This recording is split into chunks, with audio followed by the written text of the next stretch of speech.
is up? Hopefully you guys are having a wonderful day. Back with some more Final Fantasy 16 gameplay for you.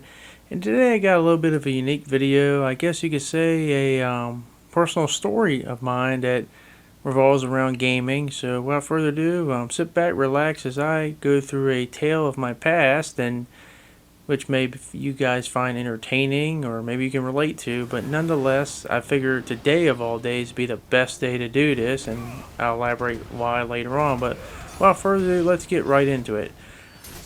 I had a moment last year in the year 2022 that I've never had in my entire life since I've basically been gaming. And just to put it in perspective, I had a moment where I just couldn't play video games. I could not play video games. I could not get in them, and I didn't want to play. And you know, and the reasoning wasn't any external reason like life happening to you in terms of family, your job, or your health, or friends, or whatever it may be. It wasn't anything like that. It was just that because of games, I just couldn't play games anymore. So it was something had to do with the actual games themselves. And it was weird because the year, it wasn't like it was a bad year at all. It was quite the contrary. But for some reason, I just didn't want to play games. And just to elaborate a little bit further, why this was weird for me personally, I have been, a little history lesson about me, I have been playing games for since I was 5 years old. A little life lesson about me. I've been playing games since I was 5. My mom had the original Game Boy, and that was the first ever like gaming related device that I ever picked up and played. I basically got my gaming from my mom, and she still likes to make fun of me to this day that I can't beat her in the original Tetris, which I can't because I'm terrible and suck at it. But basically, yeah, the Game Boy was my first ever gaming related thing, and my first ever actual console was the SNES. So long story short, I've been gaming since I was 5 years old. So that's basically 28 years of gaming, and just about 3 decades. So in that entire time until last year, I had never gone through a stretch where I just didn't play games. Like, if I didn't play games, it was either because of maybe I was on vacation, or something came up externally. It wasn't because like I just didn't want to play them or had some type of like what they call it, you're burnt out. Kind of like what happened to poor Leon over the time. He's just burnt out, needs a vacation or something like that. But I generally had never had that. So when I hear people say they got burned out, they just couldn't play games, they had to put them aside, I've never had that feeling. I guess until last year. So what happened last year? What was so special about last year? Well, it didn't start out in terms of like bad at all. Last year, at the beginning of the year, the first 2 months, I had played and gotten about like 3 games, and one of them was Dying Light 2, and I didn't love it, but I did enjoy it for what it was. The other 2 games I really enjoyed and loved. That was Horizon Forbidden West and Elden Ring. I loved both those games. I had a blast with them. So going from that standpoint, like how could I ever like be feeling bad about playing any game at that point? So the year had no like sign of telling me that I was getting tired of playing games or anything like that. But it would be like the next month or so where I would see my downfall a little bit. But because the next game I would get and play would be Tiny Tina's Wonderlands. Now, just to put in perspective, guys, I'm a huge Borderlands fan. If you don't know, Borderlands 2 is one of my all-time favorite games. It was like a drug addiction to me. I mean, I was so addicted to that game. If I had to put the amount of time I played in that game, and not just that version, because not just the original version I had on the 360, but the Handsome Collection I had, all the time I put together with those games, if I had to combine that time, I don't know how many months I had played on that game, and yeah, you heard that right, months. I didn't have days, I had months put in terms of time spent playing Borderlands 2. It's probably my most played game of all time. Like, it was that ridiculous. I mean, I was obsessed. It was a drug addiction. And, I mean, I had so many fun and great moments, so many moments of trying to dupe things, glitch things, the Evil Smasher glitch. Let me know if you guys remember that, if you did play Borderlands 2. running around trying to just break the game. Basically, I remember doing the whole glitch where I think it was the first DLC, the Captain Scarlet DLC, where you're going through the walls of the Leviathan so you can break through the treasure room and constantly keep farming that. I mean, so many great glitches and moments from Borderlands 2. But bottom line, I'm getting off topic here. Borderlands 2, fond memories. Borderlands 3, not so much. I did like it, but it was nowhere near as good as 2. And if you remember, early days of my channel when I started in 2019, I have a lot of Borderlands 3 legendary videos that I put up. But overall, Borderlands 3, I liked it. I didn't love it. There was a lot of problems with it. And it kind of started the downfall of that franchise for me. But so when Wonderlands came out, it was more kind of like a spin-off thing, or whatever they want to call it. I was like, maybe they can learn from their lessons from 3 and make a solid game. And unfortunately, it was not anything like that. It was it wasn't a full game. Other than the classes and how you can mix classes together, I didn't care about the story of the characters. The writing just wasn't there. The whole loot system was all over the place. I don't remember the specific reasons because I haven't touched the game in over a year. But basically, I think they just kept nerfing everything, and I was just getting real frustrated. And then, I think they added the first DLC thing, and it was just terrible. And it just left such a bad taste in my mouth that I eventually had to accept this fact that a franchise I really loved at one point was not what it used to be. And I wasn't going to be this whole overly negative person where, they've killed it, they've ruined it. It just, some people might like that, but I had to be mature enough to realize, hey, it isn't for me anymore. And maybe it can get back to that timeline, but I got to move on. I can't just be stuck in the past and be like, hey, it's not like Borderlands 2. It is what it is. Because, I'm that person, mentally, I'm just like, I don't want to be overly negative for a long period of time. I may have things I complain about, but eventually you got to move on and do things you do like. And eventually I just had to say, you know what? Wonderlands, this isn't for me. I just got to put it down and move on. And I think it was around that time that I started this, because of that bitter taste, started just not want to play games, or I was trying to force the matter. And it was also around that time that I was actually talking to the guys I work with, and they were talking about, like, hey, you should get a Nintendo Switch. It's a chill handheld system. You can play at home, play on the go, and just so you can relax, not take things overly seriously. And I was like, okay. I don't own a Switch. It's been out for a long time. There's probably a lot of games I can get on a Switch. And there's actually one game in particular I really wanted. It was the reason I got a Switch. But at that time, it hadn't come out yet. It was going to come out later in the summer. So I eventually did relent. I get a Switch, and I got about 3 games with it. One of them was Xenoblade Chronicles 1. The other was the Kirby game, and then I think it was Pokemon Arceus or something like that. But basically, the Kirby game was interesting because I actually did a 2-player mode. I actually had my mom playing with it, and it's funny as heck to have someone who's not used to playing with the Switch controls trying to play 2-player with it. My mom didn't like it too much, but nonetheless, it was a fun experience. The Pokemon game was unique and a little bit different than what I'm used to, but either way, those 2 games I was kind of forcing it. Like, they weren't bad games at all. Nothing bad about them, but I just couldn't play. And then Xenoblade Chronicles 1, I had it originally on the Wii. I never finished it for some reason.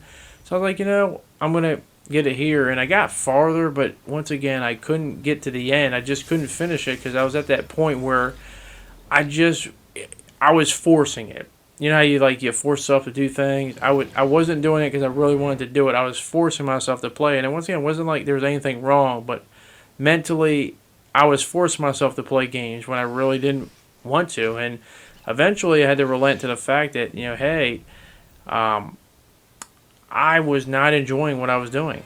And I just had to accept the fact that, I'm just not going to play games. And for the first time in my entire life, my entire 28 years playing video games, I was not playing games by choice. Not because of something outside of games or whatnot. I didn't want to play games, and that lasted for about 2.5 months. Now, that may not seem like a long time, but to a guy who basically plays just about every single day, that seems like an eternity. And, it's like, as my mom always used to joke and call me a video idiot because I was always playing games, but, that was a long, insane period of time. I mean, to me, that 2.5 months felt like years, and I was basically, for the first time, just, I mean, it wasn't like I even tried to get back on anything. I mean, I didn't even turn on my system, let alone pick up a controller. So for the first time ever in my life, I was out playing video games for a long, extended period of time.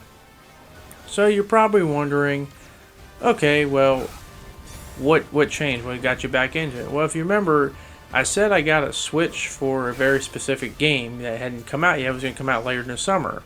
And that was that 2.5 month period of time when eventually it did come out. So what was the game that I eventually, that came out that eventually changed everything? That would be none other than Xenoblade Chronicles 3. And that game is basically the game that kind of saved me, got me out of my funk, and got me back into games. But I said before that, like, I picked this day specifically to do this video for very specific reasons. Because if you hadn't already figured out, if you don't know, today is multiple anniversaries. You know, July 29th, there's multiple anniversaries. One of them happened to be the first anniversary of Xenoblade Chronicles 3. Because, yes, it came out July 29th, so basically a year from today. The other anniversary it is nothing too fancy or important, but it's a 33rd anniversary of me, my birthday. Today is my birthday, July 29th. So, kind of cool that this game came out on my birthday. That was before I even started playing it. So, yep, it's the first anniversary of Xenoblade Chronicles 3 and my 33rd birthday. But let's get back into the story. So, July 29th eventually comes, and I'm excited to pick up the game. But once again, you know, you got to go through life first. And outside of gaming, obviously, I do have a life and I do have a job. And I got to work and go to that job. And if you don't know me personally, I'll just explain this to you. I'm not a person that celebrates my birthday. I don't really care. I just treat it like every normal day. I always use this phrase. It usually rubs people the wrong way when I say, oh, your birthday is just, every birthday you have, it's 1 year closer to death. And everyone's like, oh, without being that cynical, I just do it to give people a hard time. But basically my point is that I don't really celebrate it. I just want everyone to treat it like it's just another day of the week. But anyway, so I had to go to work that day on my birthday. And just to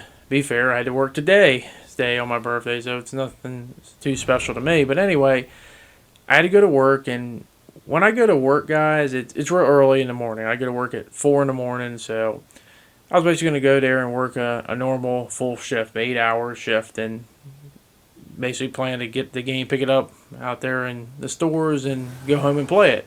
Or so I thought. One of my bosses came up to me and said, you know what, you can stay as long as you want today for whatever reasons. I don't remember what it was. And I'm one of those guys, just to put in perspective, I really like to get things done. I don't like to leave things not done or halfway done. I like to complete everything I possibly can. It's just how I am. I'm real anal about that. I like to complete things. It's just how I am. So when I hear that, I'm basically like, you know what? This is a good opportunity to take some time and get everything I couldn't get done in a normal shift and get it all done. And the thing about it is I had a lot to do. And not to mention I wasn't going to get any help either. So long story short, I basically worked double shift. I basically worked 15 hours on my birthday and got everyone in my family mad at me because they're like, you know, how you doing that on your birthday? But you know what? That's just me. That's just me. It's just how I am, how I roll. Because I like to get stuff done. And I did. I got everything I wanted to get done, so I didn't have to worry about that next week and getting in my way of other things. But basically, I got it done, and by the time I got home, it was nighttime. So eventually did pick up the game later that night. But the point is that I felt like that was like a final rite of passage. Like going through that 15 hours of working. I laugh about it now, but it was like a final big hurdle. But I'll tell you what, damn it, when I got through that hurdle and I popped that game in, oh my goodness. The only thing I envy now is I wish I can go back a year just to re-experience it for the first time ever, because we all have games that mean a lot to us personally. You know, just for me personally, Final Fantasy VII, the original one, back when I played in '97, that's the game that got me into JRPGs forever. Dino Crisis is the game that got me into survival horror games. Resident Evil 4 is my all-time favorite game. Borderlands 2, I told you, was like a drug addiction to me. Games that have a special place in your heart and stuff. But Xenoblade Chronicles 3 is the game that saved me and got me back into playing games. Because I'll tell you this right now, as you're watching on screen, I'm playing some Final Fantasy 16, and I love this game to death. But the one thing, and I already made a video talking about it, the one thing this game really does wrong, and it bothers me because it should never have happened, and I don't know why, but is the lack of party camaraderie. The camaraderie within a party that travels with you for the majority of the game and is always there, when you're out in the field doing stuff.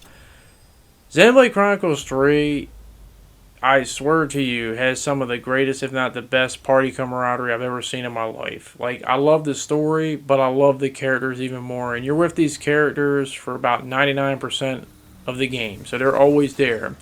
And the thing I loved about it is you need all 6 characters to make it work out. Because if one of them's not there, the whole thing doesn't work. And you watch it, they change, grow, evolve. And the characters of Noah, Mio, Lance, Senna, Uni, and Tyon, as well as, Riku and Manana that travel along with you, the Nopons, as well as all the hero characters you can choose.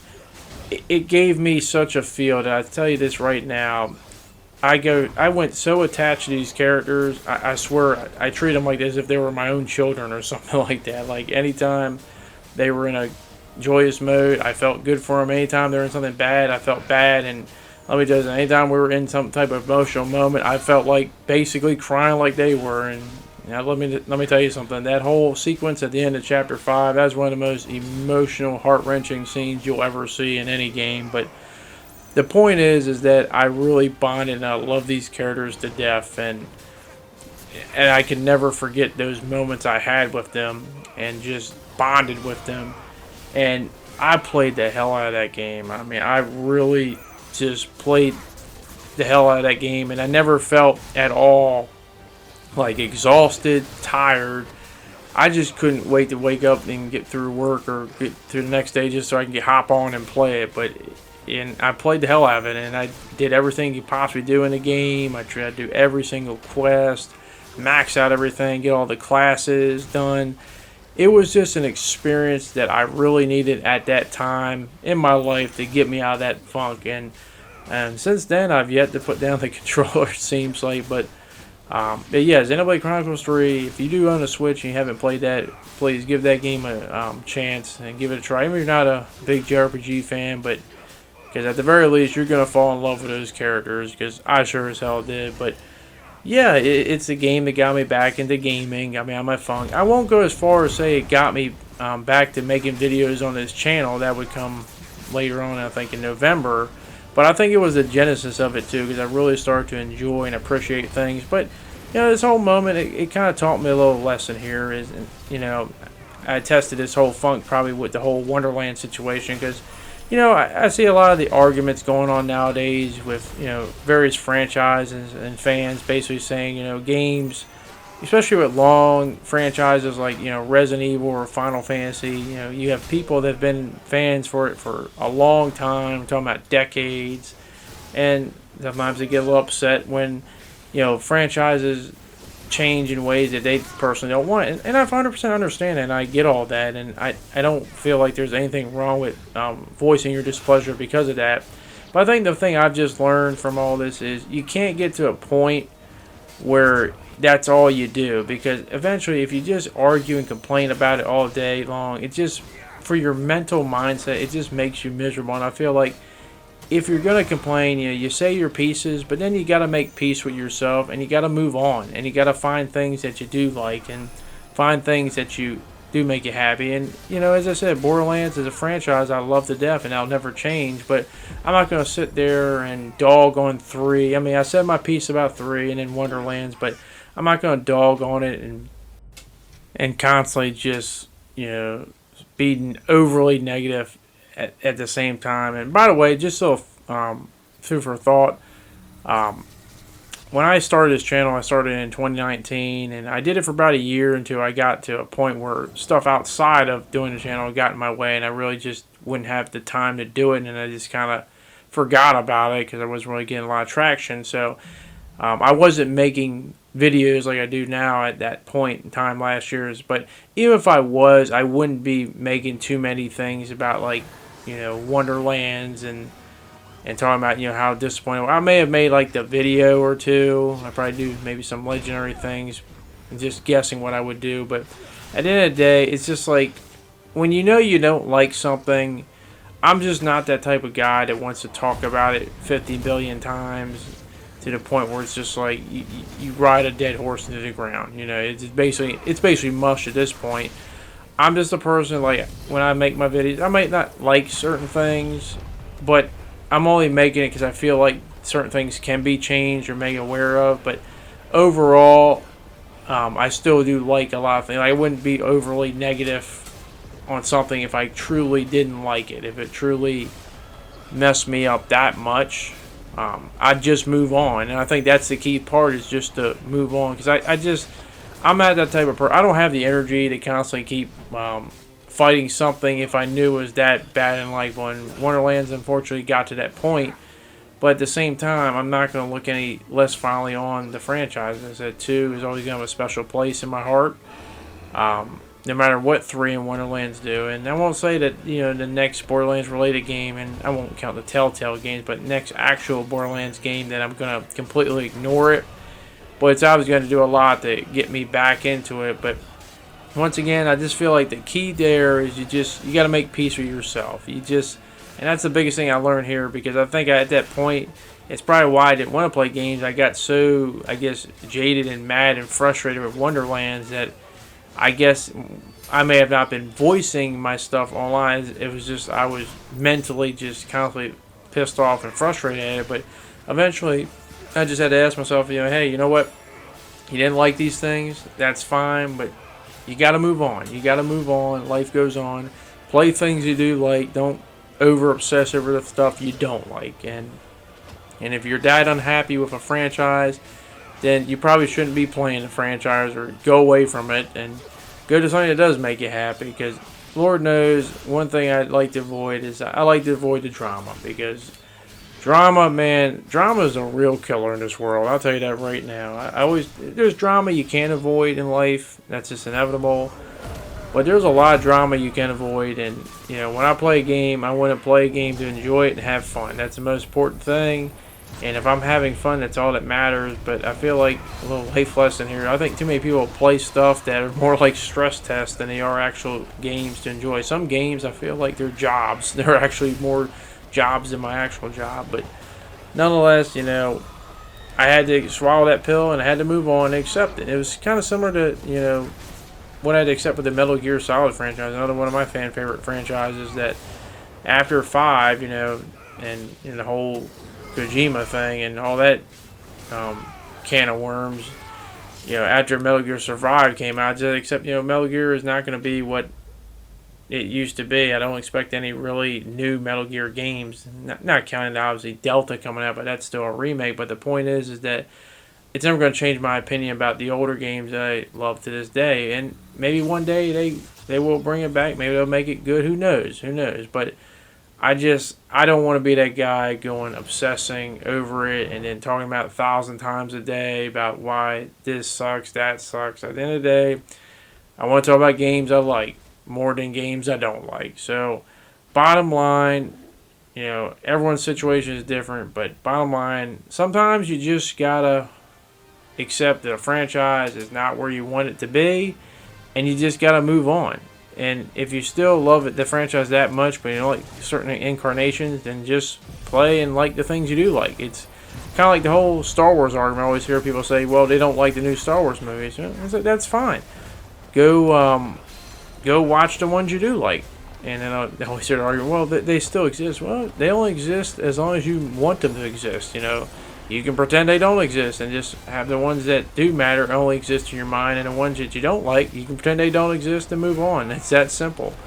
I'm just the type of guy that likes to do things my way, and my way isn't going to work for everyone else. It's going to work specifically for me, but that's just the I roll. But overall, happy first anniversary to Xenoblade Chronicles 3. Thank you for saving me at a point in my life that I needed it in terms of gaming, and I guess happy 33rd birthday to me. But nonetheless, that is going to be it for this video. I want to hear your guys' stories. Is there a moment in your life, not talking about external factors like life or family or something like that, but was there a certain incident in your life when you were playing games and something within the games just got you so jaded or mad or frustrated that this made you put down the controller and not want to play for an extended period of time? What was it that made you do that? And what was the game that kind of brought you back or maybe got you back? Because we all have those special games that really mean a lot to us. And Xenoblade Chronicles 3 is always going to be a top 10 game of mine just because of the special moments it gave me that I'll never forget. As I said, the only thing I envy is I can't go back a year and experience all this stuff for the first time. But nonetheless, that is going to be it. Hopefully you guys did enjoy this tale about my personal life in games, and hopefully I can see you guys back on the next one. Thank you very much for watching. I hope you guys enjoy the rest of your day, and I hope to see you all later. Peace.